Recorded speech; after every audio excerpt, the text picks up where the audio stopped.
आज पहली मर्तबा मुझे किसी से मोहब्बत का एहसास हुआ है। मैं एक ऐसी लड़की से मोहब्बत करने लगा हूँ जिसका मैं नाम तक नहीं जानता।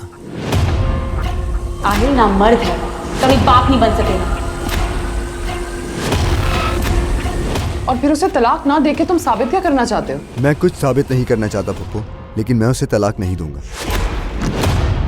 इनफर्टिलिटी। उसके अंदर मुझे एक बेहद टूटा हुआ शख्स नजर आया। उसकी आंखें जैसे बहुत कुछ बयान कर रही थी।